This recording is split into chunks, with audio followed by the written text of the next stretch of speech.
Good day, everybody. Thank you for joining us on yet another episode of the podcast. And today I have a phenomenal guest with me today. And we're going to be having a conversation around making farming easy, the role of digital platforms in Africa's agricultural transformation. And I have a phenomenal guest who is a key player within the sector in Africa and a big player as well in Nigeria. He is Mr. Ibrahim Maigari. Uh, and he is going to be having this interaction with us today. And so, before we start out, I'd like to read out his bio for us so we get to know the caliber of person that we have in the studio with us today. Mr. Ibrahim Maigari is a visionary agritech entrepreneur who's passionate about solving problems profitably and transforming Africans' food system. He has dedicated his career to building technological driven platforms that disrupt agricultural sector and create scalable solutions for farmers and agro businesses. He is the co-lead of Livestock 247, Nigeria's leading online livestock. Before going into establishing Rice Africa Technology, today he serves as the founder and group CEO of FarmEASY Technology, an award winning agricultural optimization company with a bold mission to make farming easy. Through its innovation, such as FarmEasy OS, Farm for Me service, Farm Shop, and the Community Agency Network, FarmEasy technology is improving food security, empowering farmers, and driving economic prosperity across Africa. With operations in Nigeria, Tanzania, and Rwanda, and a global partnership, the company is building a future where Africa can not only feed itself, but also the world. Mr. Ibrahim is driven by the vision of possibility. He continues to champion secular and tech enabled agriculture as a pathway to prosperity for Africans' youth and community. Mr. Ibrahim, welcome today. Thank you so much for joining us. Thank you for having me. Thank you. Fantastic. And so we're just going to delve into the interaction today. And my very first question for you as we start out is Farm Easy's vision is to make farming easy, right? And in practical terms, what does that mean for the average smallholder farmer in Nigeria and Africa at large?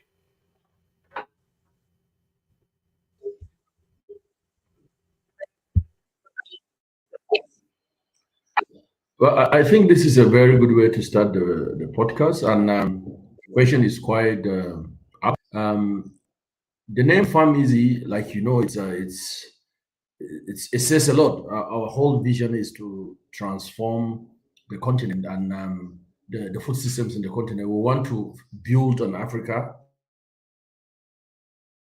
that can feed itself and eventually feed the world. But we can't without making farming first of all easy.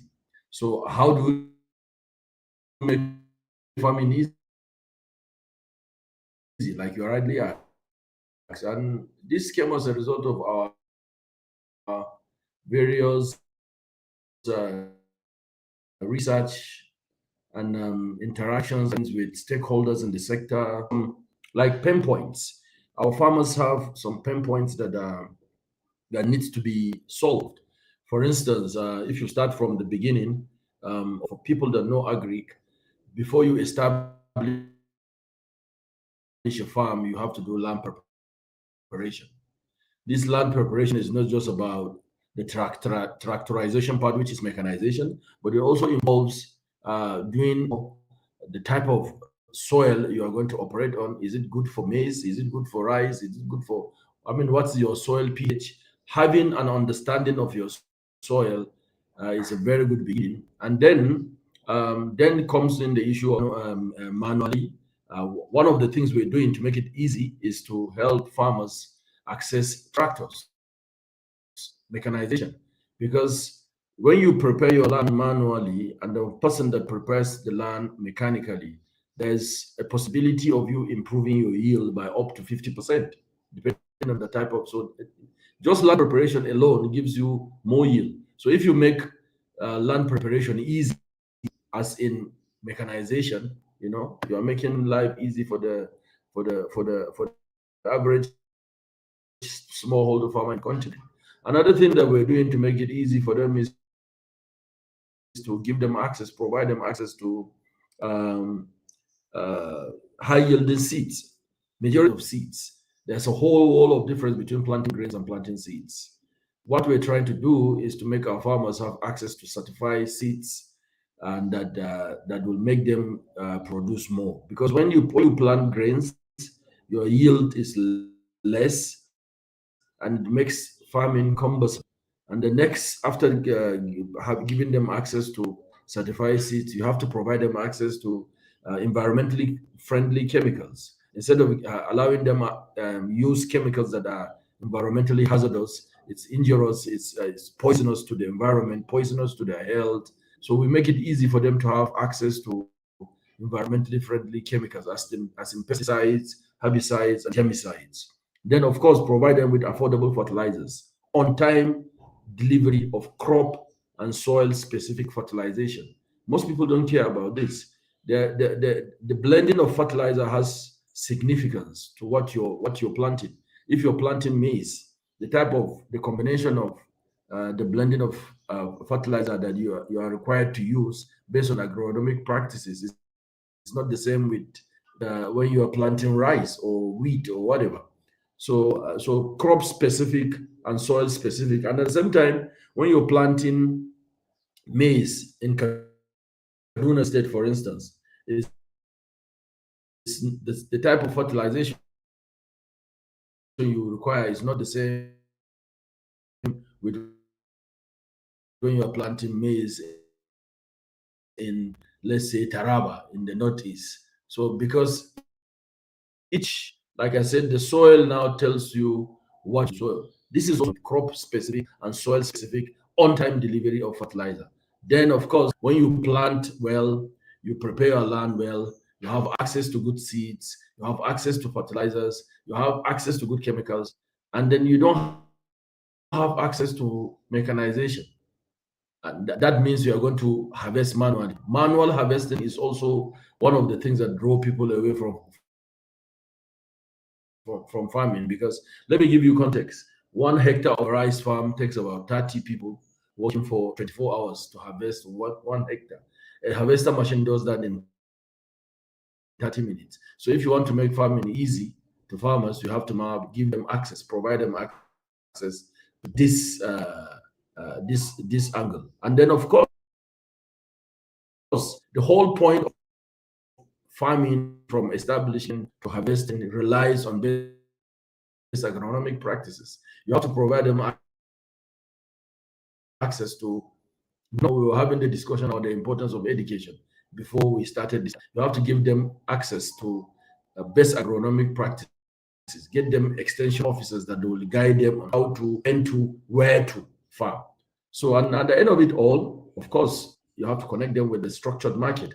Most of our farmers go to the farm without having a guaranteed offtake. In the advanced economies, before you start farming, you need to have what is called a guaranteed offtake. You know that somebody wants to buy X amount of your tomatoes or your potato at this price. And these are the things that we're doing, put together, to make farming Yeah. easy in Africa for our farmers. And that's why we call ourselves Farm Easy. But like I said, the goal is building an Africa that can feed itself, and you cannot do that if you don't make farming easy to attract more people into the sector. Thank you. Fantastic, fantastic. Thank you so much for sharing so much light in that. And there was something you mentioned, I think the last sentence you just made reference to, which is about access to market. So my very next question to you is around that, which is so many farmers they struggle with access to Hello, can you market. hear me? Yes, I can hear you. Can you hear me? Yes, I can hear you. Okay. So many farmers they struggle with access to market, right? How does Farm Easy OS Yeah. or Farm Shop address this gap? And and also, how can farmers immediately benefit from this services like Farm Easy or Farm Shop? So if you remember when when I was explaining how we farm in easy for our farmers, the last thing I mentioned was the importance of having a structured market. Let me break it down to answer this question. Having a structured market helps our farmers to farm with data. Because most of our farmers are subsistence farmers, they just go to the farm, establish their farms to the point of harvesting, and they don't have any data telling them this is the crop that you need to farm, or this is the most needed crop, this is what is required. They just go farm, use what they can, and the excess they sell, and that's all. So when you provide them with guaranteed market, a structured market that organizes them into a system whereby farmer A knows he's going to do X tons of rice, for instance, and there's a company B that has even deposited some money to buy that. So that farmer is going to the market, he's going to the farm with data. He's farming with precision. He knows what he's going to do. So if he's going to farm 5 hectares to get the quantity that's required to supply his off taker, he if he knows that 5 hectares cannot do that, he will do 10, he will do 30, 15, and so forth. So our structure, our platform connects farmers. And the way we work, let me make something here so that people understand. The FarmEASY operating system as a platform is not meant for the farmer to consume. Oh, The smallholder farmer is a beneficiary, but he's not the consumer. He's not, I mean, he's a consumer and a beneficiary, but he's to pay for that.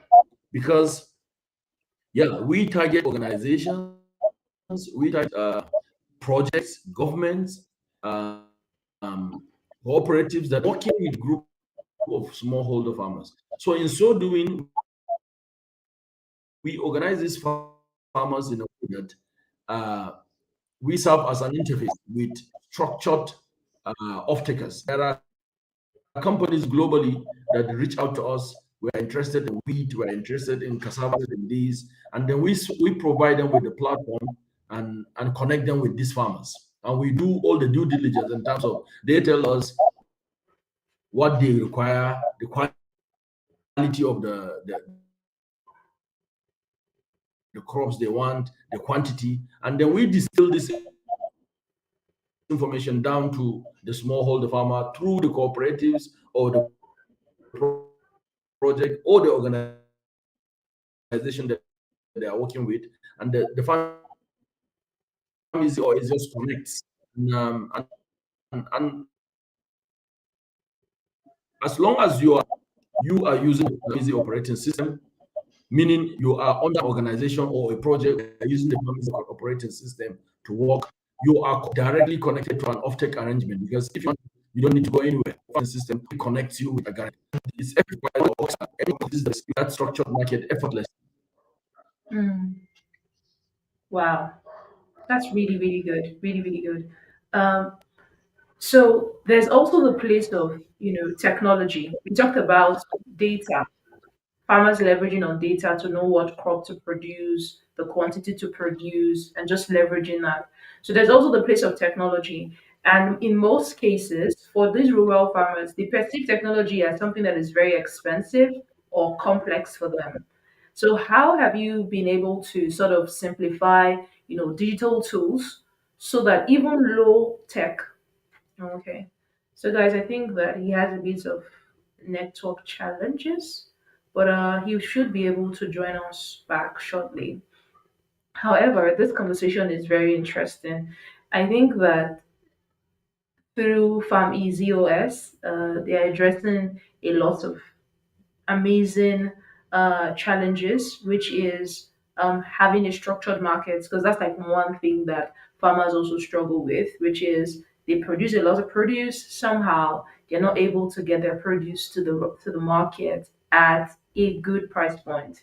But FarmEasy is also helping to do that with the aggregation as also as the offtake, so for them to help that process be much more easier. So guys, just bear with us, to have patience with us, to have patience with us. And one of the interesting things that's happening this weekend is our summit, our very first virtual summit, which is happening on the 19th of September by 4 p.m. West African time. And the theme of the summit is unveiling the possibility in agriculture to the African youth. And it's just like agriculture uh, beyond farming. And on that said day, we will also have our very first book launch. And the book is titled Agriculture Beyond Farming. And it's just going to be a beautiful, beautiful, beautiful event. And so, please, guys, if you're yet to register, you definitely have access to that information on how to register. Uh, the It will be shared in the description of this video, so you could definitely register and be part of that event happening next week, Friday. And yeah, just be part of it. Be part of it. We're having people from across as of today, we have over 6 African countries that have signed up to be part of it, and also 35 higher institutions within Nigeria as they've signed up to be part of it. So, guys, that's pretty much what's happening this weekend from our end. And we're looking forward to having every single one of you come learn about the possibilities within the sector and also what you can leverage on. So please just bear with us. I'm pretty sure that Mr. Ibrahim will join us shortly. He's definitely going to join us shortly soon. But I hope that you're learning from this interaction today. I hope that you're learning from what he has shared thus far and the vision and the work that they do through FarmEASY. I like the work that they do. And just before we stepped into the studio, I was saying to him that I like the part where within FarmEasy, they also have the educational arm as well. Personally, I like education because I feel with education, there are lots of knowledge that is brought to your awareness. You can make better decisions. And one of the things that people sort of, struggle with sometimes is just having access to the right information. And whether it's like your farming or you're yet to decide which of the value chain to sort of focus on, with the right education, with the right learning, you're able to do that. With the right education and the right learning, you're able to do that. And so I commend the work that they're doing with FarmEasy. I'm hoping that he's able to join us shortly. I'm hoping he's able to join us back shortly. Please just be patient with us. I'm pretty sure that he's having just a bit of network challenge. Yeah. Okay.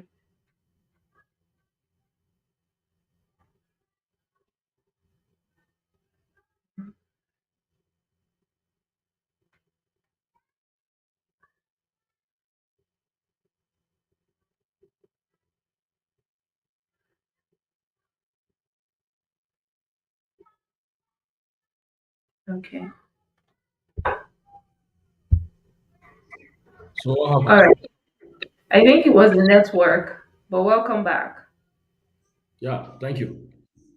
Fantastic. And so my next question to you was around technology, and it's Mhm. technology from the perception of people, it seems to be very expensive and also complex, particularly the end user. Speaking from the rural farmer point of view, so how Mhm. have you been able to sort of simplify this digital tool so that even low tech farmers can use them effectively?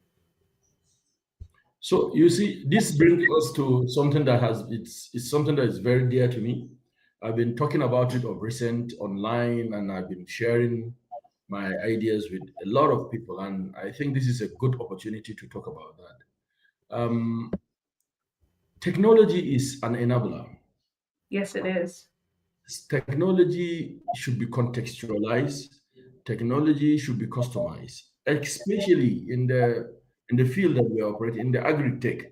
In fact, I was thinking about writing something recent that the tech in agri-tech should now have a sit down and talk to the agri in agri-tech, because Mm, most innovators and solution developers in the agri space sit down in the comfort of their maybe offices in Banana Island or in Abuja or wherever, or in the Silicon Valley, and they design tools top down.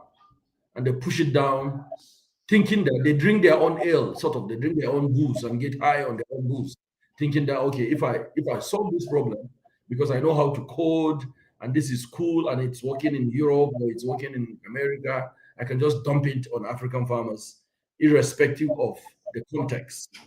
That is a Yeah. big mistake that I see a lot of organizations doing, and this informed why the whole tech infrastructure in our company is was built from the ground up. We Mm. understand agriculture from the smallholder perspective. We know what the smallholder farmer in Africa needs. So if you're bringing technology into agri, you should bring technology not to convince, not to convert that smallholder farmer to become a techie, to become a tech savvy person. What the smallholder farmer wants is for technology to improve his productivity. Period. Yeah.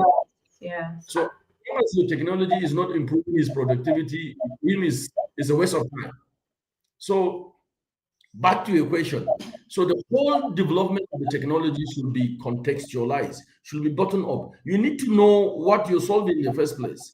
And if you Mm. build this for the smallholder farmer, must the smallholder farmer be the one consuming it? No. The smallholder farmer in Africa is not interested in adopting technology, and that is a Silicon Valley mindset. That is a Silicon Valley matrix that most of our people are trying to fill because they are under the pressure of pleasing some quote unquote commercial VCs. They want to Yeah. appeal to the matrix of the Silicon Valley. How many apps downloads do you have? How many farmers are using your solution? How many X are, and they go on and even misrepresent and say 5 million farmers or 10 million farmers in Africa are using their apps. That is a whole bunch of crap. Excuse my French. Because the smallholder farmer in Africa does not have a smartphone, for instance. And owning a smartphone is not just about a device, a smartphone, the device. It's a combination of a lot of things. First of all, you have the device. He may have the device, but his location doesn't have the infrastructure to Yeah. power that device. Electricity, internet access. How many of our smallholder farmers are in locations with stable electricity and stable internet action? You can imagine we're having this podcast, and I believe all of two of us are in cities, but we're still having internet, much less our smallholder farmer that is in one only God knows location. He doesn't have the infrastructure. He doesn't have the smart.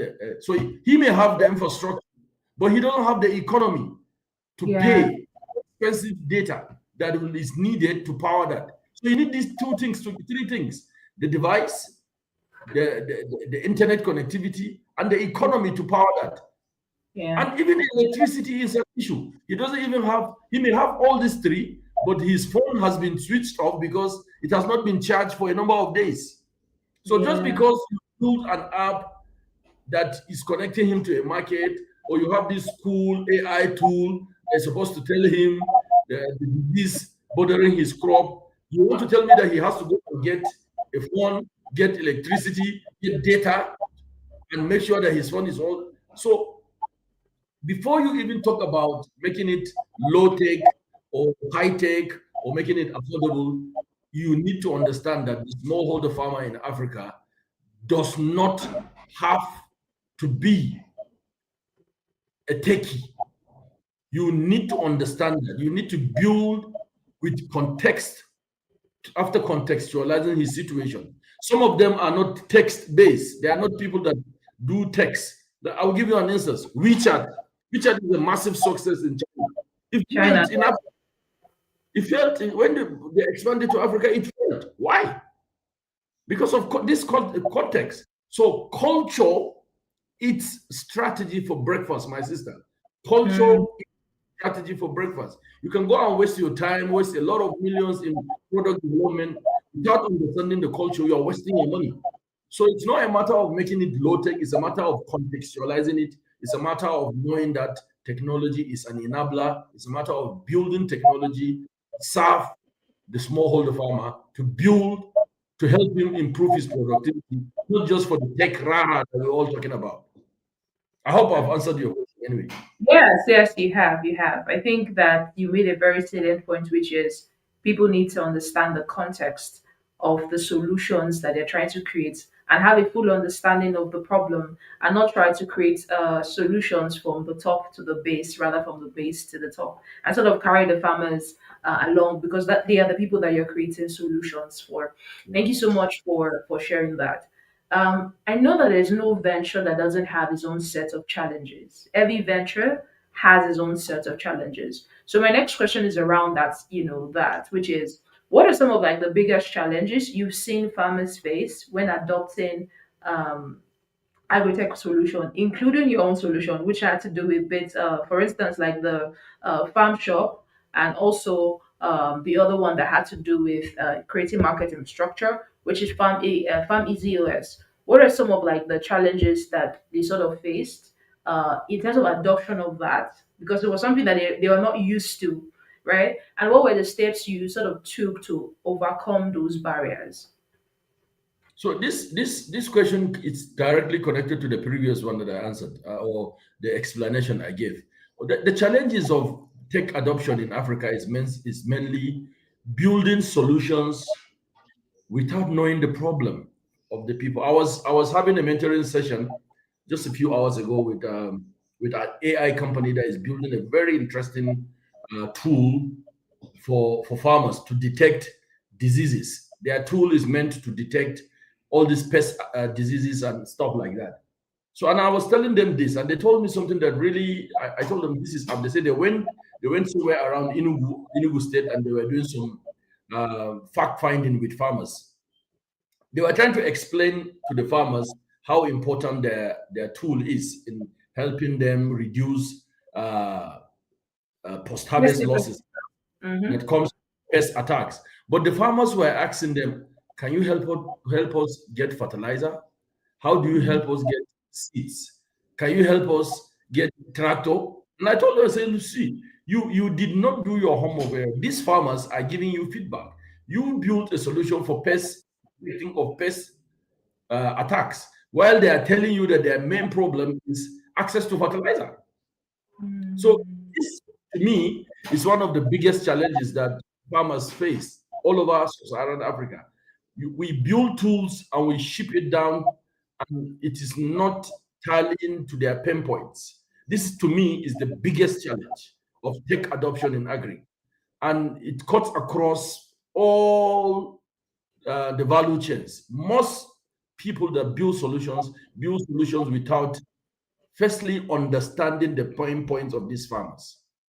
This We faced the same problem in the early days of our of the company, and then we had to now go back to the drawing board to fix that problem, to come back, and then that's why I can beat my chest, and I can raise my shoulder and talk with authority that this is a wrong way to go.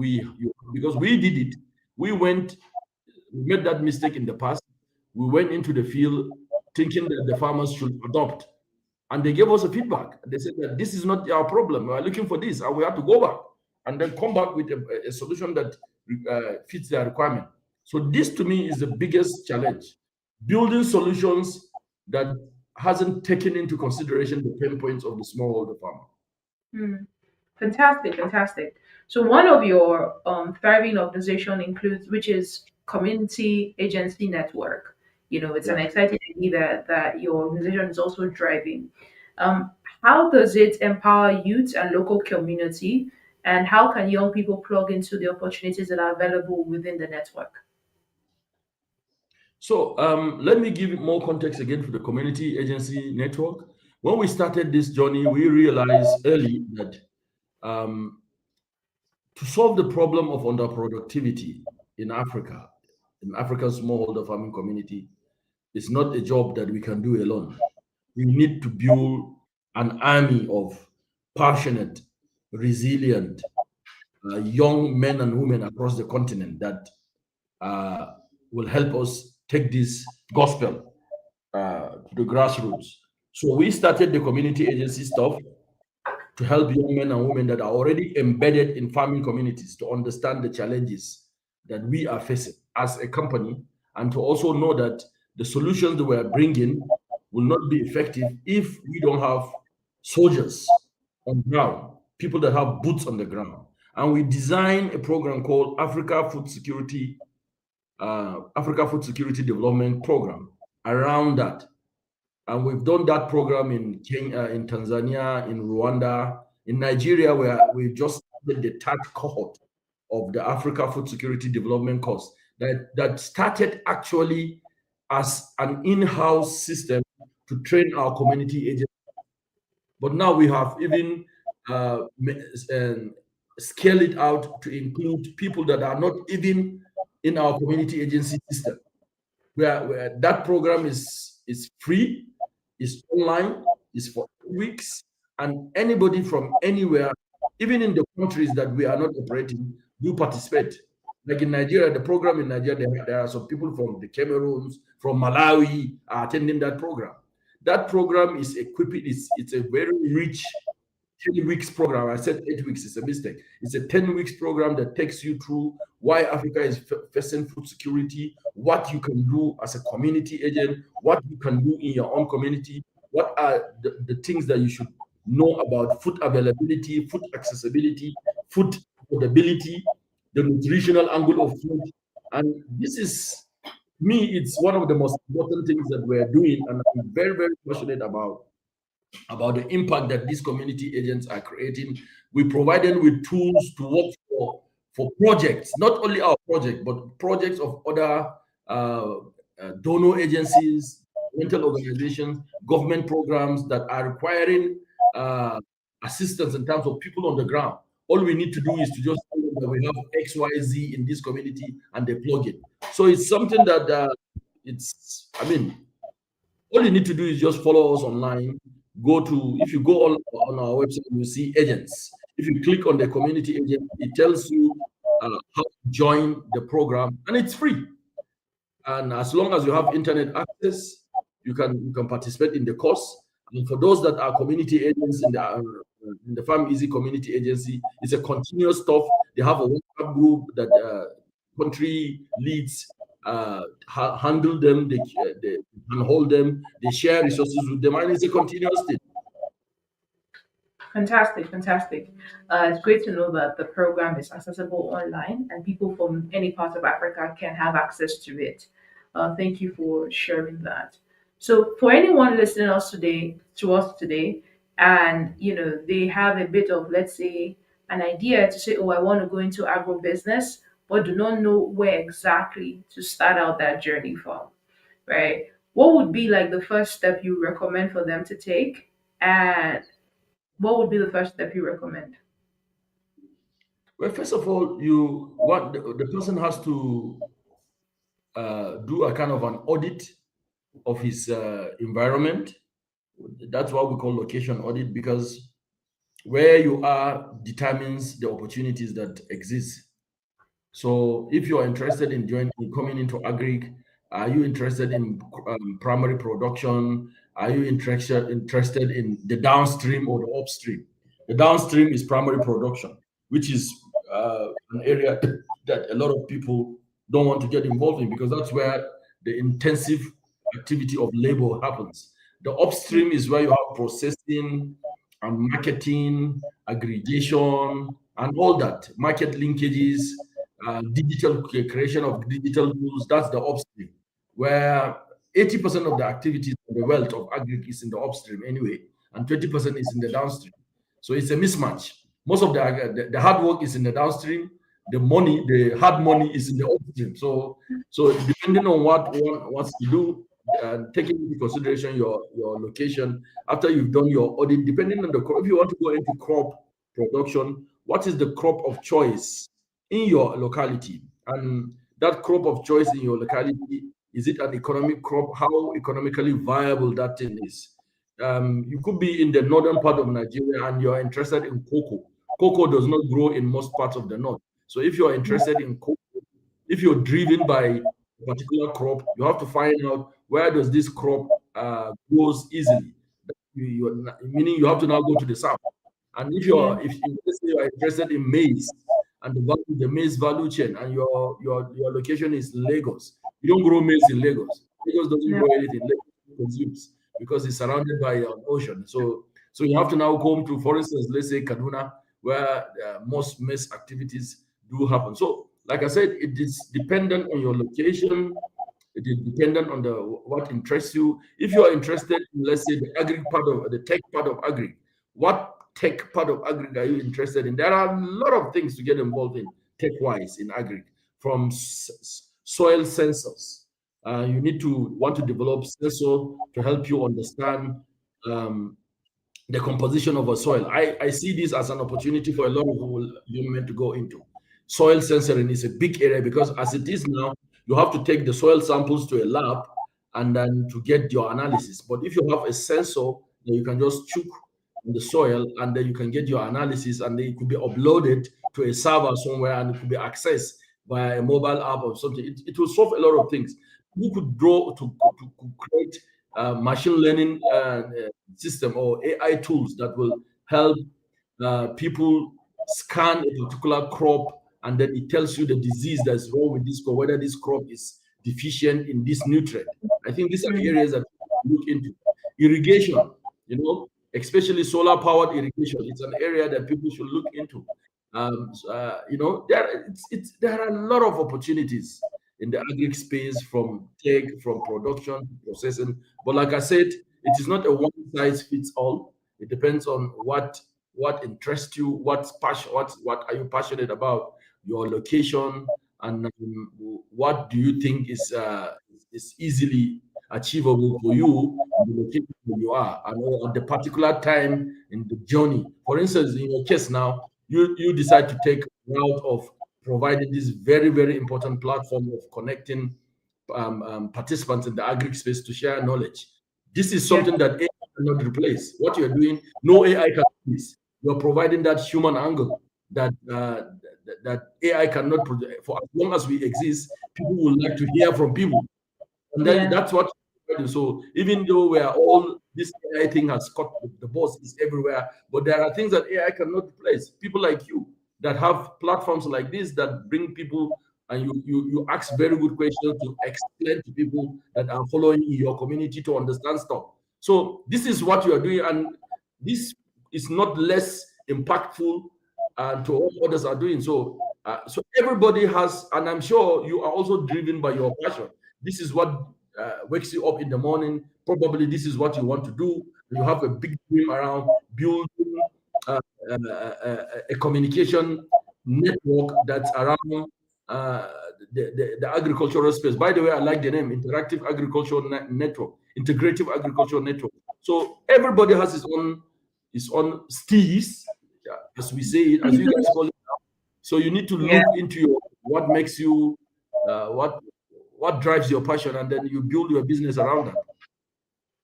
Fantastic, fantastic. Thank you so much for sharing that. Food security in Africa is like a big issue. It's like a big challenge that everybody within the space is trying to see how we can definitely move around that and then move towards food security and then food sovereignty. Um, how can sort of everyday professionals that are not like farmers even contribute their own quota to see that this challenge is resolved?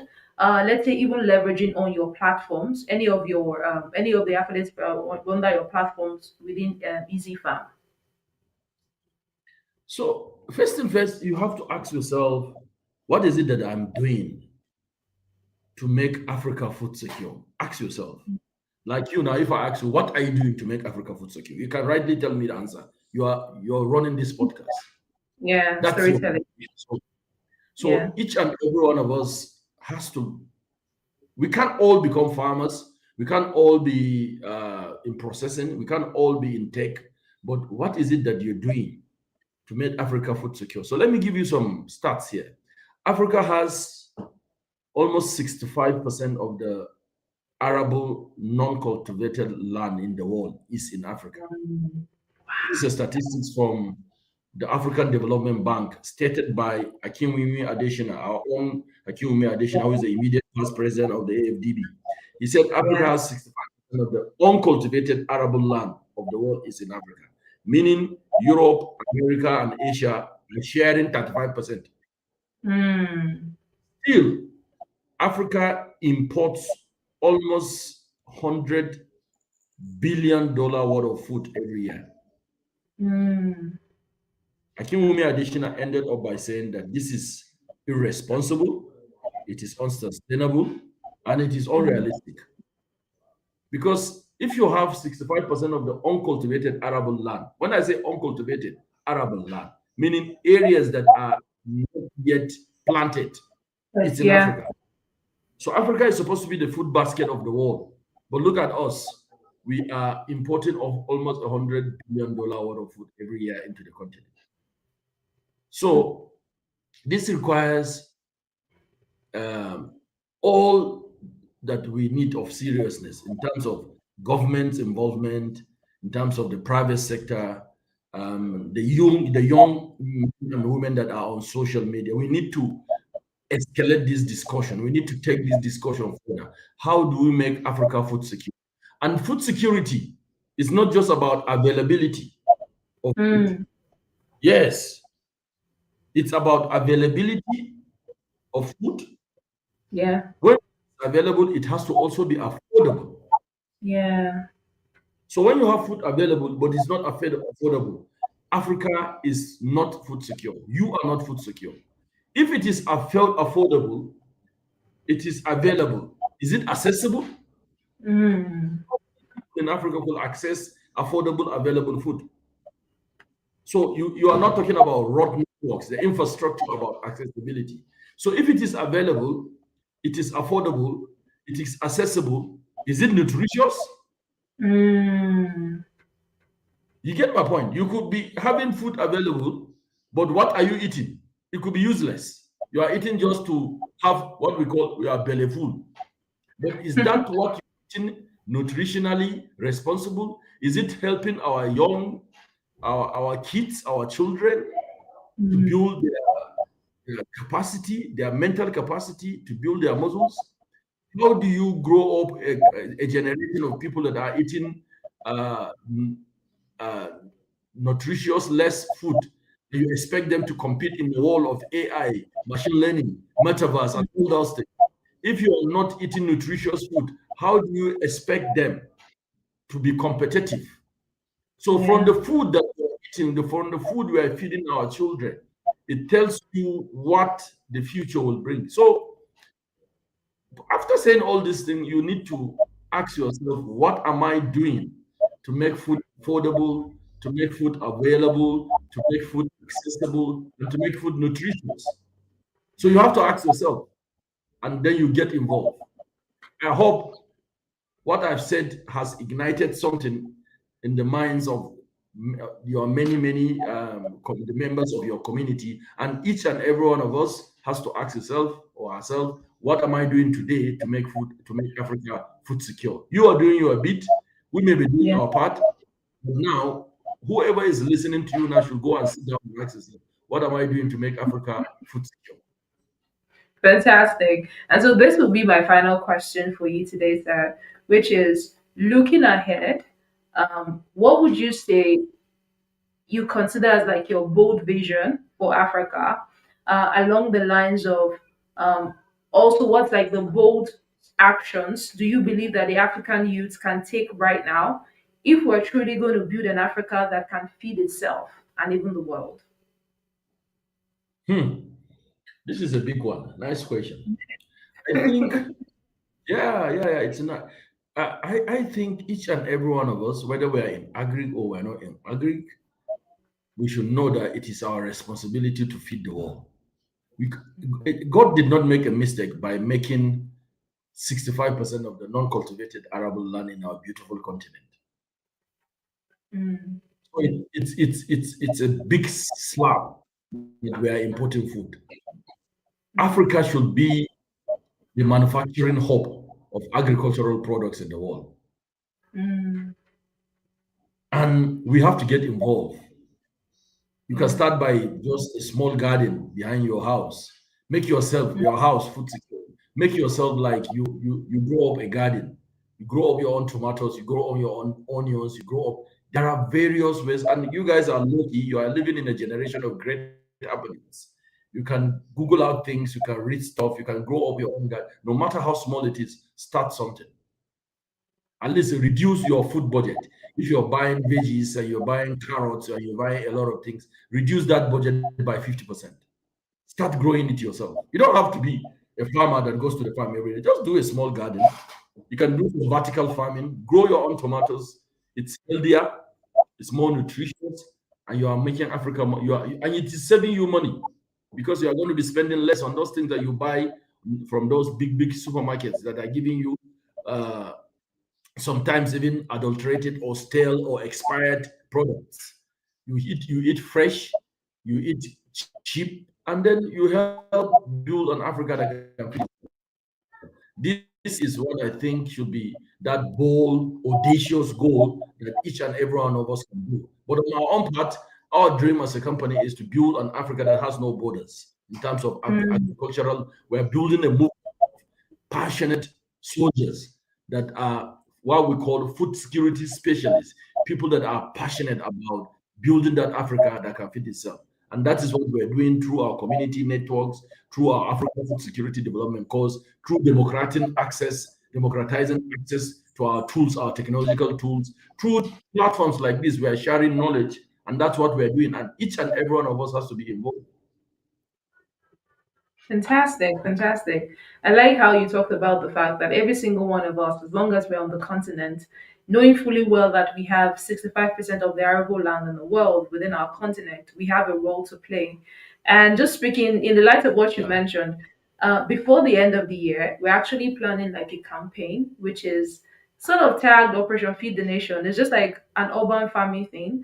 I'm partnering with a couple Mhm. of agronomists that practice like greenhouse farming and vertical farming to sort of teach people how to grow produce in sacks or buckets or things like that. Just so you grow your own stuff. Let's just start out from there. Just like you mentioned, saving your grocery costs, that could go a long way. And also eating healthy. I like the definition that you give about food security. It's not just having the availability of food. Is it accessible?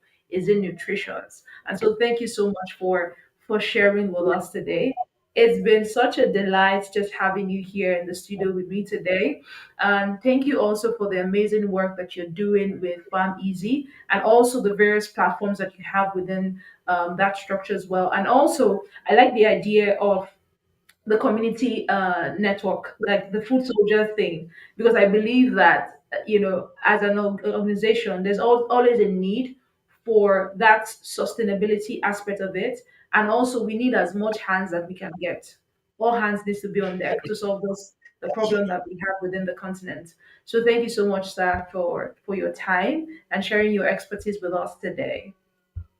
Anytime, anytime. I'm looking forward to seeing the impact that you're going to be making around the continent. And please keep on doing what you're doing Sure, thank you so and then much. keep on escalating the narration. Talk about it. Keep on doing what you do. Thank you for having me. It's a personal pleasure. Thank you too. Fantastic.